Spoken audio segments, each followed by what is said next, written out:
E aí, cansado de assistir drama adolescente? Tá revoltado com jovens de 15 anos com depilação definitiva e muito dinheiro sobrando? Ou você prefere uma vida fácil, com pais sempre ausentes que não se importam com o que realmente os filhos fazem da vida? É por essa e outras que hoje a gente vai estar abordando os problemas da adolescência streaming, E né? por isso a gente vai cutucar uma galera.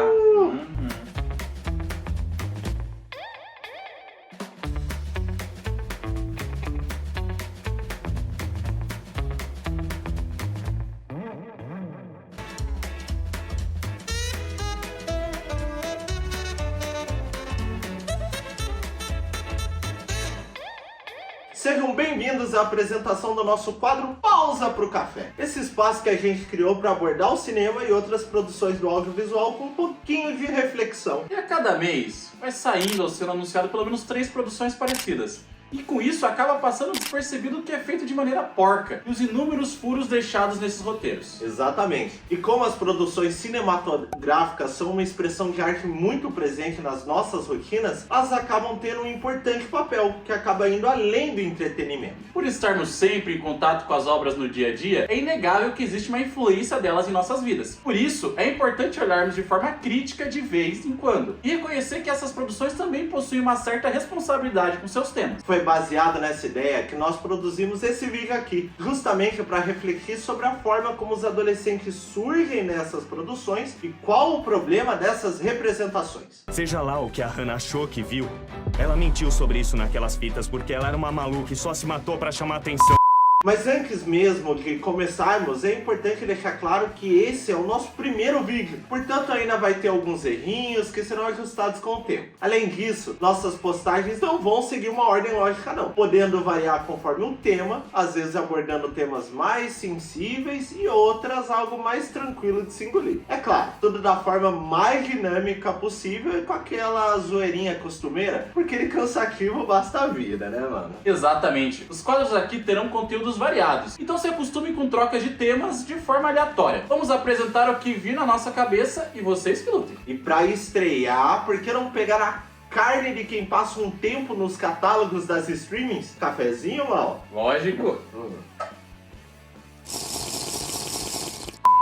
Falar sobre adolescência no cinema não é uma tarefa fácil, já que as produções que abordam o tema são incontáveis e ainda são lançadas com frequência, cada uma com sua representação cultural, contextual e temporal diferente. Mas tem um tipo bem específico, que é a da representação que vamos trabalhar, que se chama adolescência streaming, que é bem exemplificado com personagens como o nosso querido Noah Centineo, um adolescente que, apesar de beirar uma vida adulta, não vive nenhum tipo de responsabilidade, fazendo parecer que essa fase é um eterno fluxo de aventuras entre amigos sem preocupação nenhuma. To be on this app, you have to agree to certain terms and conditions that will make sure that you, one, do not ask for names. Criamos esse termo justamente porque com a popularização das streamings também houve um aumento na quantia de obras que retratam esse perfil adolescente, criando uma série de generalizações um tanto duvidosas. Relaxa, acalma e deleta seus comentários ofensivos aí. É óbvio que a gente sabe que essas representações problemáticas também existiam no passado,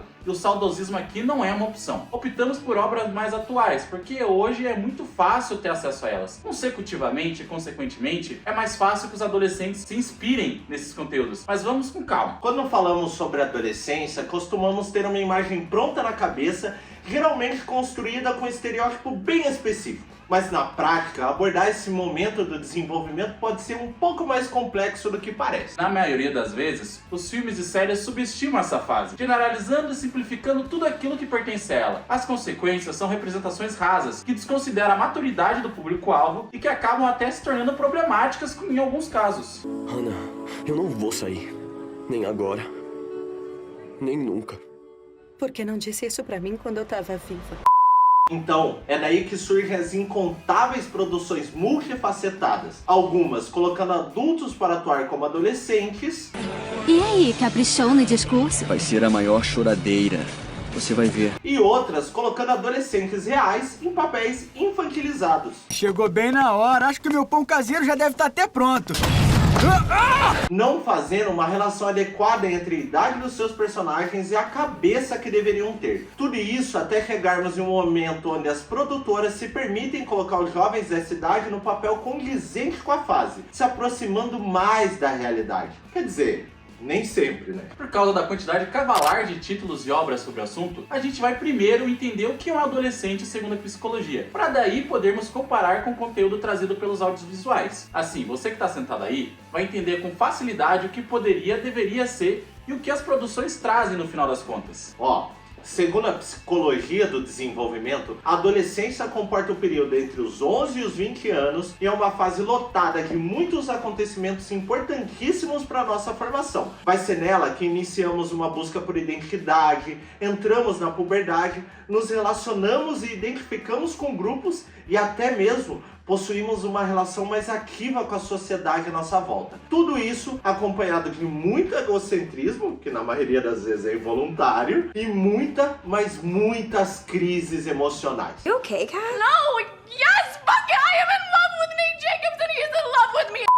Essa definição é pautada em cima de aspectos biopsicossociais. Esses fatores são importantes para entendermos em que período a adolescência está inserida em nossas vidas e que idade entramos e saímos dela. Pelo menos era assim até 2018. Galera, no mesmo ano onde tivemos lançamentos como o premiado Lady Bird e o marcante Me Chame Pelo Seu Nome, uma nova discussão sobre a duração dessa etapa do desenvolvimento surgiu. Foi na revista científica Lancet Child e Adolescent Health que pesquisadores trouxeram a relação entre o período da adolescência e o atingimento de alguns marcos sociais. Para os cientistas da área, o fato dos jovens estarem demorando mais tempo para sair de casa, atingir a independência financeira e até mesmo casar, estaria afetando o processo de amadurecimento desses adolescentes, aumentando a duração desse período. O resultado da pesquisa coloca o sarrafo até 24 anos, onde esta mesma idade alguns estariam vivendo a adolescência. Eu, por exemplo. É engraçado, né? Embora esse artigo trouxesse um olhar muito importante sobre o tema, ele não foi aceito de maneira unânime pela comunidade científica. Até porque essa alteração traria consequências em como a sociedade lidaria com esses adolescentes. You have no idea what you started. Welcome to the darkness, bitches.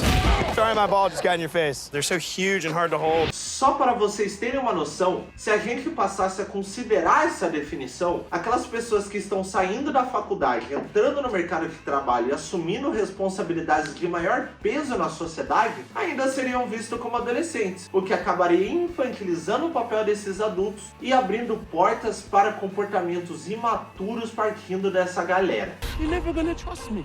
Trust you! Where has that ever gotten me?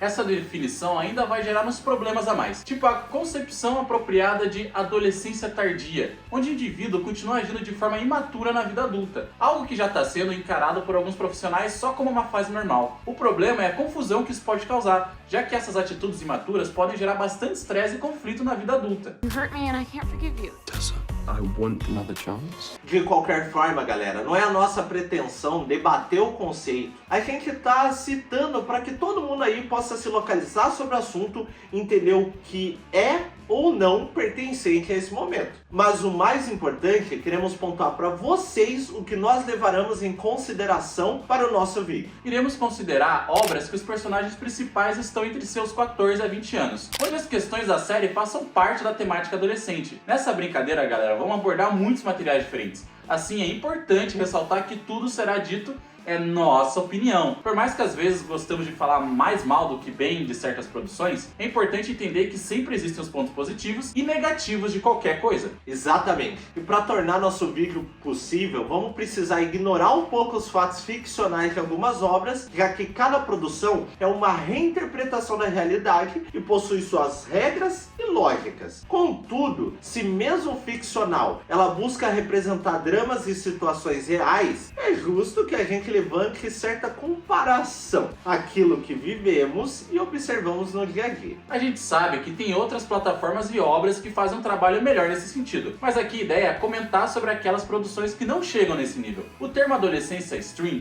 surgiu para mencionar esse tipo de representação que as plataformas ficaram conhecidas por trazer e que hoje em dia a galera chama de popularmente categoria teen. E para começar, vamos ao primeiro tópico. Como é um adolescente?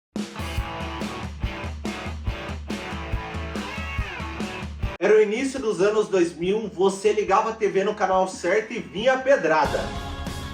Smallville, as aventuras do Superboy. E certamente não podemos deixar de lembrar da série que grudou a música do Phantom Planet em nossas cabeças. Ou Se, Um Estranho no Paraíso. Acontece, galera, que todas essas séries eram sim voltadas ao público adolescente, com tramas se passando durante o ensino médio e com personagens vivendo conflito até bem pertinentes. Mas apesar disso, tinha algo de esquisito aí. Demorou pouco tempo para percebermos que os atores e as resoluções de conflito destoavam muito com adolescentes reais. As falas e comportamentos, então... Só pra você ter uma ideia dessa diferença, o ator Tom Welling, quando interpretou o Clark, tinha 24 anos, enquanto o seu personagem tinha 14. O quê? Você nunca viu um garoto de 14 anos com trapézio largo daquele jeito? E não vamos esquecer da americanização. God bless America. Exatamente. Afinal de contas, não só nós, como possivelmente muitos jovens de outros países foram influenciados por uma adolescência norte-americana. Com um boom de Hollywood entre as décadas de 20 e 60, a cultura norte-americana se espalhou pelo mundo e, consequentemente, tomou bastante espaço das produções culturais de alguns países. Isso se difundiu tanto que até o início dos anos 90 ainda era muito comum consumirmos mais obras gringas do que nacionais. E os fãs de obras teens certamente reconhecerão a famosa escola com armários de metal, líderes de torcida, jaquetas de time, refeitório com bandejões e, claro, muitos praticantes de bullying. E como todo bom brasileiro que é descarado, a gente copia, mas não faz igual não. Para de se fazer de besta. Da onde você acha que veio aquele moletom do seu curso da faculdade, hein? E mesmo que não pareça, essa influência modificou bastante a adolescência brasileira, que importou muito o comportamento e estilo norte-americano. Galera, para vocês terem uma noção, até mesmo as panelinhas que se criavam no ensino médio foram baseadas nesses moldes. Embora a identificação de grupo seja generalizada, separar entre nerds, esquisitos, jogadores ou outros foi certamente uma importação. Mas vamos continuar. Muita gente cresceu vendo séries e filmes em que atores na faixa de 19 aos 23 anos eram personagens de 14 a 16. Tá bem. Mas o que algumas pessoas podem não saber é que isso tinha uma sacada por trás que facilitava a vida dos produtores. Isso acontecia e ainda acontece em alguns casos porque as leis relacionadas ao uso de atores mirins são muito específicas, possuindo até mesmo um tempo de limite para o trabalho, exatamente como se eles fossem menores aprendizes da profissão. Por conta da época de algumas produções e seu baixo orçamento, a tecnologia era limitada e pouco prática, assim tudo demorava mais tempo para ser gravado e editado, o que dificultava o uso de atores com as idades próximas aos personagens. E qual é a sua história? Sabe guardar segredo. Não só isso, ainda era necessária autorização familiar e uma série de documentos burocráticos, já que esses atores não poderiam ficar sozinhos nos sets de filmagem sem a presença de uma figura responsável. Todo esse processo e o custo que ele demandava poderia ser cortado com facilidade se colocassem atores mais velhos. É claro, galera, isso não é regra. A laranjinha do slime, conhecida como Nickelodeon, era craque em fazer séries com atores mirins. Que foi? Cadê a porta?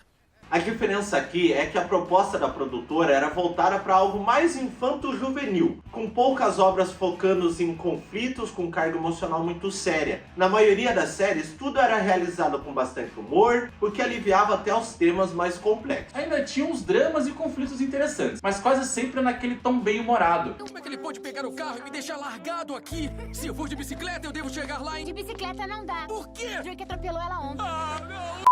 Por mais que sirva como um ótimo exemplo no trabalho com atores mirins, descobrimos recentemente que tinham várias tretas feias por trás dessas produtoras. As ocorrências dentro dessas produções vieram à tona este ano com o documentário Quiet on Set, onde os atores e a equipe técnica envolvida nessas filmagens contaram ao público sobre os abusos sofridos por parte dos produtores. Realmente uma denúncia sobre a indústria infanto-juvenil. A denúncia vai ser assunto de outro vídeo, mas é bom mencionar que existem produções com atores abaixo dos 16 anos, beleza? Essas regras foram mudando com o tempo, especialmente com o avanço da tecnologia na indústria, o que acabou permitindo mais participações desse público nas filmagens. Então chegamos nos dias atuais, onde a adolescência faz parte do catálogo das streamings e até das grandes telonas, enfatizando obras onde o protagonismo está na mão dessa galera, como o queridinho de 2016, por exemplo, Stranger Things. Não é o Will. Ninguém mais vai gravar nada porque tá todo mundo velho e simplesmente não convence, né? Você diz isso, mas você viu o Watch do Sex Education? Aquele lá é cerveja quente, cigarro de palha, Marlboro vermelho, café requentado e cachaça de barril. Então galera, com tanto conteúdo saindo em pouco tempo e a indústria se atualizando e modernizando, a gente espera que a produção se atente aos detalhes e melhore suas representações, certo? Mas como de costume, tudo na teoria é muito lindo e é na prática que a gente acaba vendo como a coisa funciona. Galera, basta pouco tempo consumindo algumas produções dessa categoria para você perceber que tem algo de esquisito.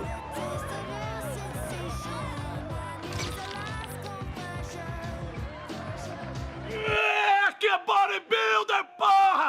As produções parecem ter crescido no acampamento NR de uma conhecida aí, esquecido como adolescente se parece ou age na maioria das vezes. Os erros dessas representações aparecem em muitos pontos, mas para esse tópico vamos focar em dois deles que praticamente gritam assim que você aperta o play: a aparência e a maturidade. Oi. O que acha de ir com a gente hoje à noite no Dumble Hall? Sobre a aparência, temos um problema bem comum, que não se parece em nada com adolescentes reais e traz um padrão impossível para os jovens da idade. As produtoras simplesmente parecem fazer vista grossa quando se trata da aparência dos personagens, já que problemas comuns como espinha, voz desafinada, pelos espontâneos e outras alterações que fazem parte dessa etapa da vida só não existem.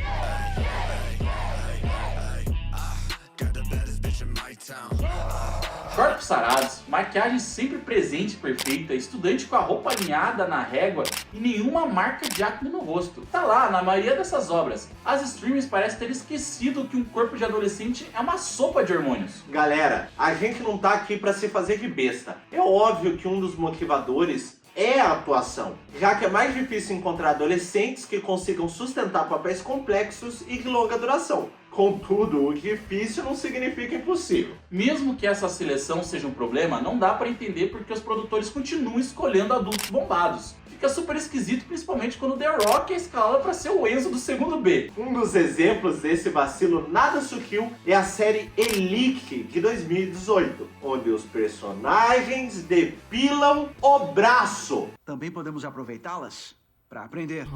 Por favor, aproveite.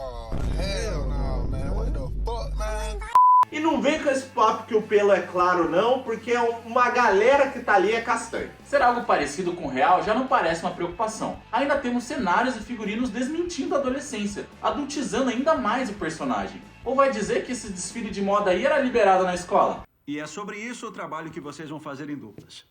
Eu quero que cada um... Se a atuação não deixa a desejar, a caracterização, por outro lado, dificulta o envolvimento com alguns conceitos, sendo necessário ignorar alguns detalhes para apreciar o enredo. O nosso destaque fica para o personagem do Guzmán, que basta uma análise rápida para perceber que ele não tem nenhum traço adolescente. Cara, tinha um mano igualzinho na minha escola lá. Mais velho? Sim, já tava fazendo terceirão pela quarta vez. É que ele queria reforçar o aprendizado. Ele gostava de estudar. A série não chega a fornecer a idade dos personagens, mas podemos chutar com facilidade, já que a trama sempre caminha ao lado do colégio Las Encinas e apresenta o conteúdo do ensino médio. Mas o pior mesmo é a mudança de tom que a série possui ao longo das temporadas. O negócio começa com temas relevantes como homofobia, xenofobia, preconceito religioso, diferenças sociais, etc. Passa a focar em intrigas de assassinato e segredos familiares, quase que esquecendo dessas problemáticas inicialmente propostas. E se não bastasse isso, lá pela terceira temporada, a produção faz questão de virar um erótico sem função nenhuma. O ponto aqui, galera, é que como o roteiro consegue cativar na sua maneira de contar sobre o assassinato da Marina, nós ficamos convencidos desde o início que é plausível adolescentes buscando solucionar um crime, mesmo com outras situações presentes como HIV e gravidez indesejada. Quer dizer que eu tô grávida?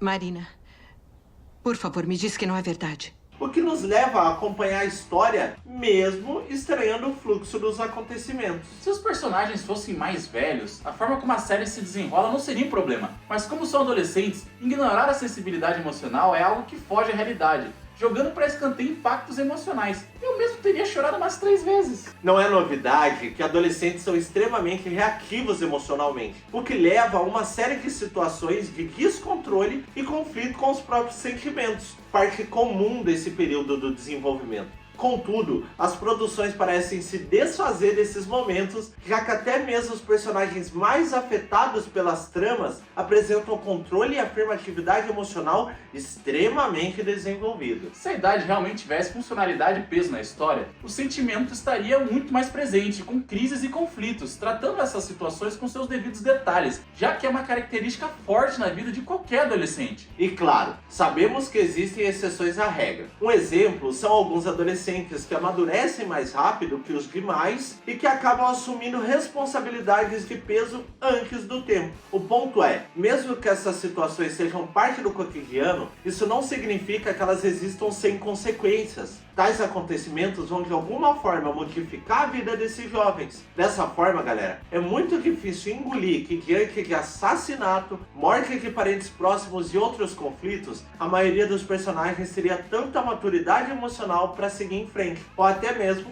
para investigar um crime.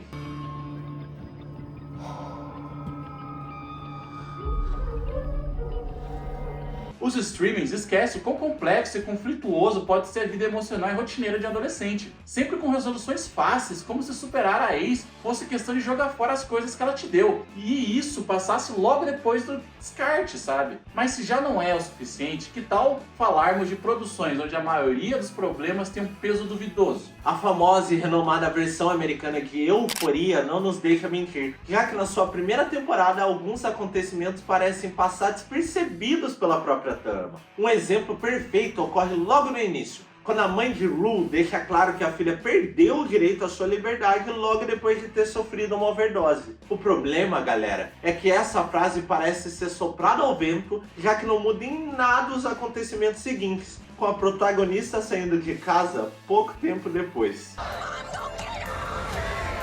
A gente está falando da versão americana, porque a original de Israel apresenta diferenças no peso para a história. Na série de 2012, os pais dos personagens nem aparecem, mas em sua outra versão, a personagem lida com sua dependência com o auxílio de uma família que não parece ter peso relevante na drama até uma certa altura. Galera, por mais que a série tenha muita qualidade, essa primeira season parece não ter conseguido pesar o quanto a dependência química pode modificar a vida de um adolescente. Tanto é que o peso dessa relação só vai ser foco da trama na temporada seguinte. Isso se torna difícil de engolir, já que a confiança é extremamente fragilizada na relação com dependentes químicos, principalmente por parte dos familiares. No final das contas, parece que a idade dos personagens e como isso pode influenciar na história não é bem o foco das produções. Mas se não te convenceu, demos o troféu para Riverdale, onde os adolescentes se envolvem com investigação de assassinato, tráfico de drogas, conspiração policial, justiça vigilante, briga de gangue e até mesmo magia. Espírito, nós te obrigamos. Tudo acontecendo sem a presença de um adulto, com você nunca entendendo se a série deve ou não ser levada como uma grande ficção, já que a produção tenta se levar a sério demais. Ela fica tão entre várias aspas sérias, que até os próprios personagens esquecem que os protagonistas não são adultos. Mas não vamos fazer o serviço pela metade. Afinal, se estamos criticando, também devemos dar o exemplo, né, galera? A menção aqui vai para a produção que demorou 12 anos para ser feita. Boyhood, da infância à juventude.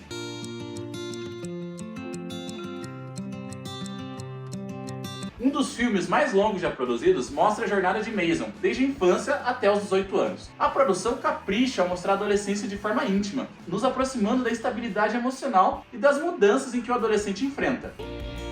Hey dude, welcome to the suck.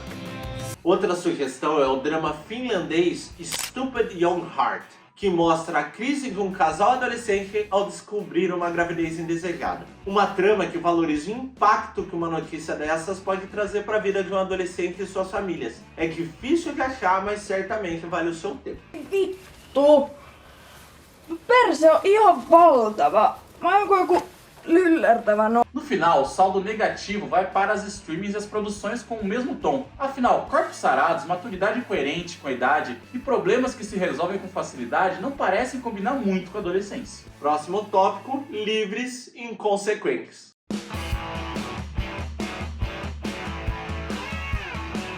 E aí, lembra de quando você saiu pro rolê às 2 da manhã e não levou esporro? Não, né? Vai ver porque isso nunca aconteceu. Ou da vez em que você decidiu estar na presença de um traficante perseguido pela BIM só por diversão? Eu não preciso nem responder. Nas séries teens, parece que liberdade e consequência não tem limite. Mesmo com suas diferenças sociais e culturais, as produções não convencem, já que para dar fluidez em algumas tramas, os pais estão sempre ausentes e os personagens se comportam como uns idiotas na hora de tomar decisões.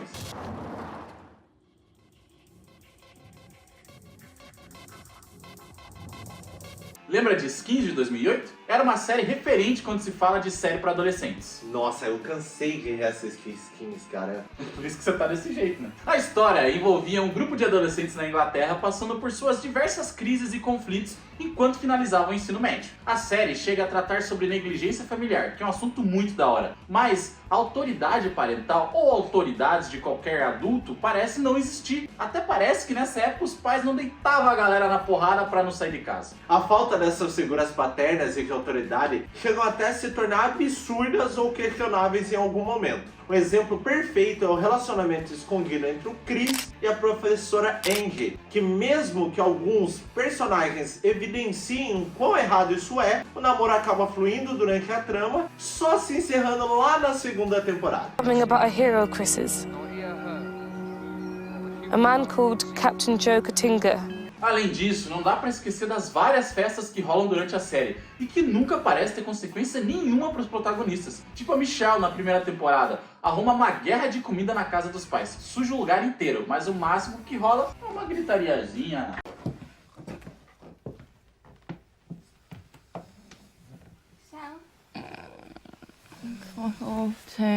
It's me. Veja, galera, não é da nossa pretensão pagar de conservador ou coisa do tipo. A liberdade é muito importante para o adolescente, mas é difícil engolir que os pais seriam tão maleáveis assim, principalmente sabendo quão inconsequente os filhos podem ser na cidade. Inconsequência é a palavra para os nossos próximos comentários, já que ela é jogada em uma nova potência em certos títulos. Tá, a gente sabe, adolescentes são inconsequentes, mas isso não é o suficiente para as novas produções, onde a burrice parece ser a melhor ferramenta na hora de tomar decisões. A coisa começa a descambar de vez quando os personagens deixam a estupidez tomar conta e desligam por completo o senso do perigo. Fugindo do estereótipo do uso de drogas, comportamento desafiador e até mesmo das crises emocionais, alguns protagonistas parecem não ter amor à própria vida, colocando a integridade física em risco sem pensar duas vezes.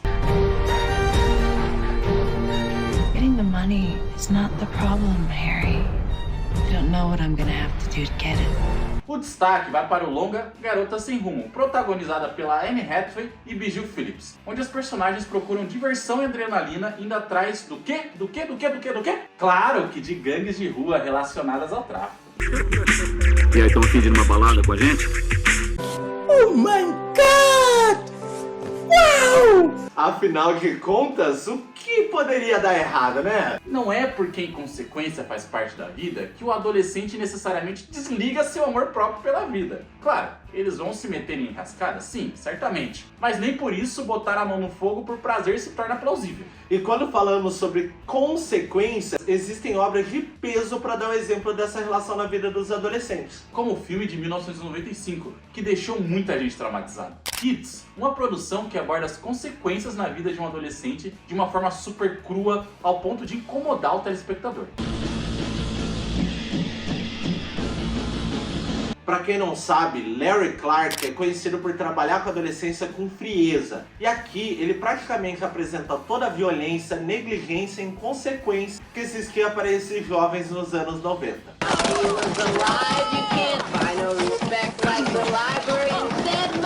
Como se não fosse desgraça suficiente, o filme ainda vai mostrar como o vírus da HIV se espalha entre os jovens da época, com um final que chega a ser um soco na boca do estômago.